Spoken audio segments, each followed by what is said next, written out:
Welcome back to the Blue Collar Boxing Podcast, and this week in review, January 25th through February 1st. We've got a lot to get into. Let's get it on. Number one, Shakur Stevenson schools Teofimo Lopez to win the WBO, Ring Magazine, and Lineal Super Lightweight World Championship in the big room at Madison Square Garden in front of a sellout crowd. Outstanding performance from Shakur Stevenson. That right jab demonstrated itself as the best jab in boxing.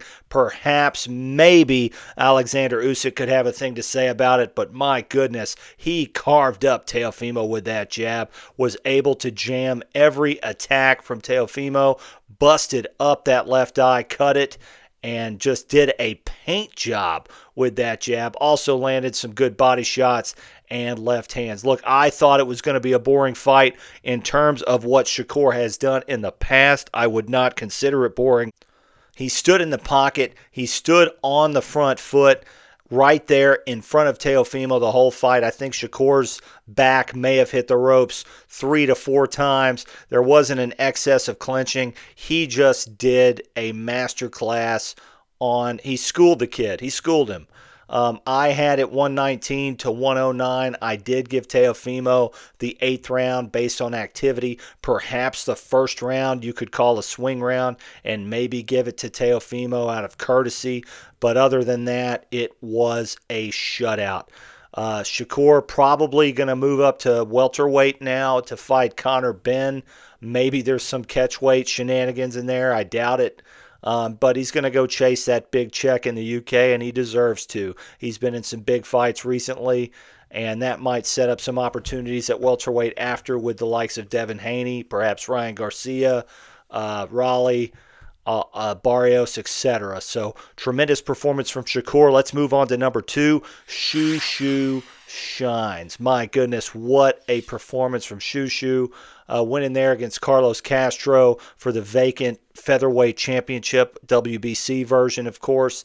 And he just put on a tremendous performance in front of his home crowd and brings another belt back to Brownsville. Congratulations to him. Carlos Castro really gave his all and wanted to win the fight, was there. That he was a willing opponent, was trading, was trying to win the fight.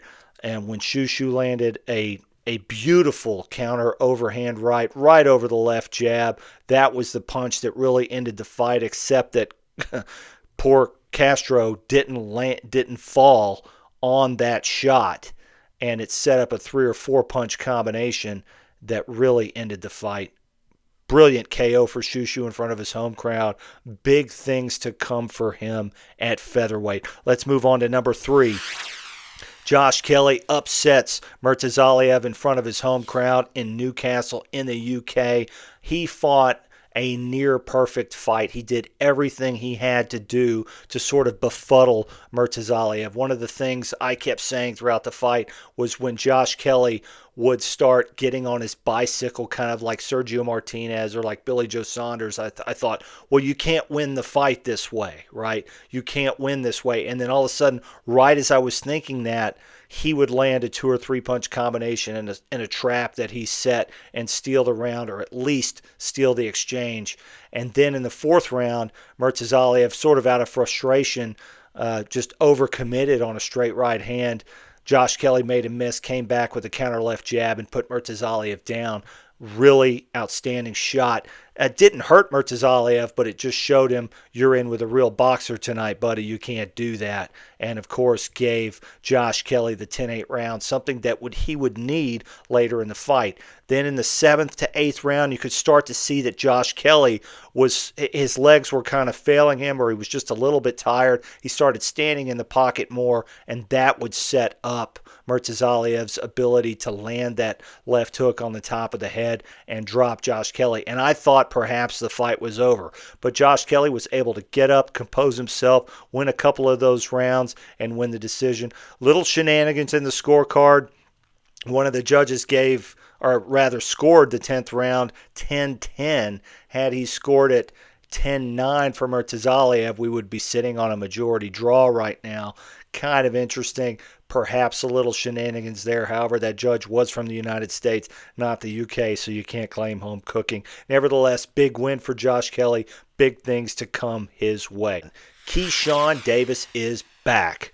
Big fight for him in the big room, Madison Square Garden. Moves up to 140 pounds, hoping to sort of exercise the demons from when he sort of showed his ass a few 6-8 months ago when he didn't make weight, lost his title on the scale, didn't fight, got into some shenanigans in the locker room. He came back with a vengeance, changed his team up, scores a big knockout, and some good things ahead of him at 140. I would love to see him fight Shakur. To me, for the American boxing fan, that is the biggest fight out there. It won't happen, of course, because we can't have nice things here in this sport. But Keyshawn comports himself well, goes for the knockout in the 12th round, not content just to sit on the fact that he was winning the fight. And fought a very game Jermaine Ortiz, who had been in there with Lomachenko, been in there with Teofimo.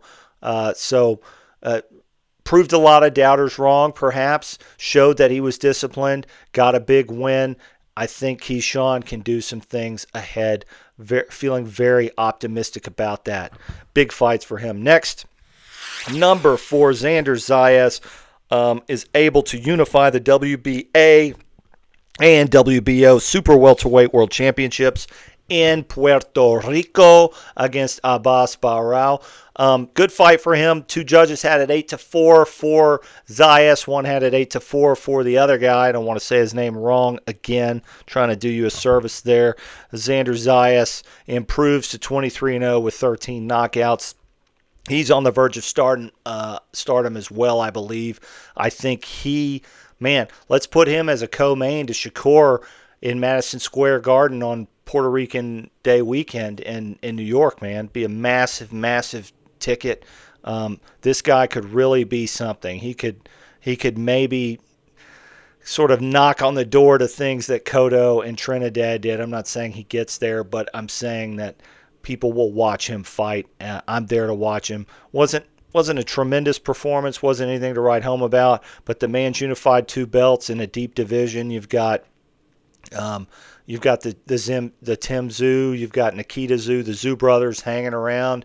You've got Josh Kelly, obviously, as I just spoke about, and you also have Sebastian Fondora, who's about to fight Keith Thurman. So there's some big fights on the horizon for Xander Zayas. Let's keep an eye on him. Moving on to number 6, William School loses to Jacob Bank, reigniting the historic rivalry between Cuba and Denmark ring. Glad to see that rivalry is back. If you cannot pick up on my sarcasm, perhaps you should be watching another channel. However, what I will say is Jacob Bank fought a perfect fight, obviously, won by knockout. Was never in any trouble on his end. And this sort of puts Canelo's win over School in question. That win does not age well and perhaps may tarnish the accomplishment of Terrence Crawford's win over Canelo. A lot of people out there have been saying that Canelo was washed in his final few fights and was sort of running out the clock on big paydays. This will be a major point in their contention that is true. So I had to put it in here. I mean, School's a former IBF champion, right? They stripped Canelo. School won it, lost it to Canelo. We all know the story. But the point is maybe sort of tarnishes what Terrence Crawford accomplishment was. I don't know. I thought I picked Canelo to beat Crawford. I was wrong, clearly. I scored it 8-4 for Crawford, so I can be objective even in the face of picking the other guy. Number 7, perhaps the biggest social media takeaway of the weekend is that Big Baby Miller, despite being on all forms of PEDs in previous fights, has declined to take Propecia and Ozempic. He loses his hair in his fight with Ibe. Now, look, you do whatever you want with your hair, but I feel like that's something you got to disclose if you're about to go into a big fight. Are you wearing a hairpiece? And clearly he didn't do that. And, that can get in people's eyes and it can cause problems. Whatever. I'm kind of getting sick of Jared Miller because he's too fat, man. 315 pounds is too fat.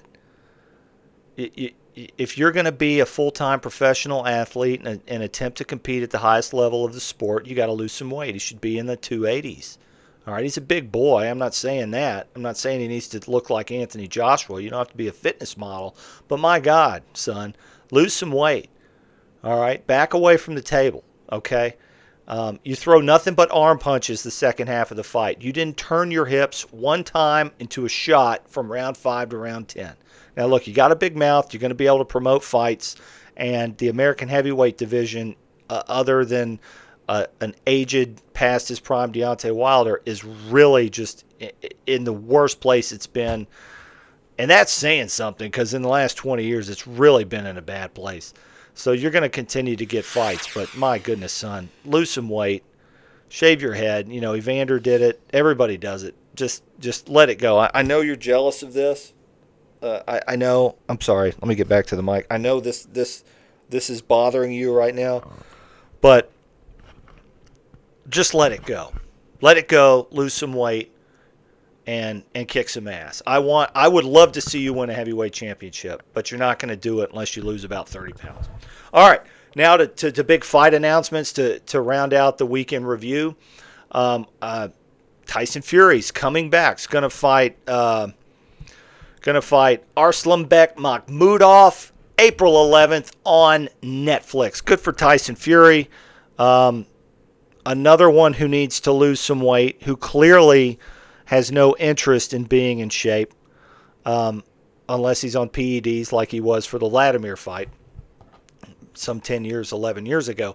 But I expect him to just run and jab, kind of like he did in the first Deontay Wilder fight. That's what's going to happen in this fight. Everyone's talking about how Makhmudov is a danger. I don't even know if Makhmudov can jump rope. So he's going to stand there in the middle of the ring, and Tyson Fury's going to run circles around him and jab, jab, jab, pot shot, and win probably. I guess it's a 10-round fight. I would expect boring contest. So what is that going to tell us about Tyson Fury? Nothing.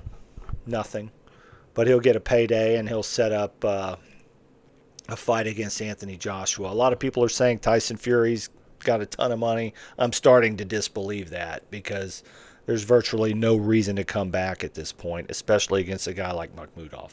Other fight announcement, we have Derek Chisora and Deontay Wilder getting on for the CTE Heavyweight Championship of the World. That will also be in April. This just goes to show you as a side note about boxing journalism that, we were pretty much guaranteed that it was going to be Alexander Usyk and Deontay Wilder sometime in July in front of 150,000 people in San Francisco. No, that's not happening. He's going to go fight Derek Chisora. I favor Wilder in this fight. I think he is the less shot of the two, and Chisora just doesn't move his head anymore. He's a plotting, come forward, type of guy. So I expect Wilder to actually be able to hit a stationary target and probably win relatively early. The longer the fight goes, the better it is for Chisora. But those are the big fight announcements in the last week. I will see you next week. This is something I hope to make a mainstay here on the channel. Weekend review. Let me know what you think in the comments. Give me a follow on Blue Collar Boxing on X, and I will see you next week.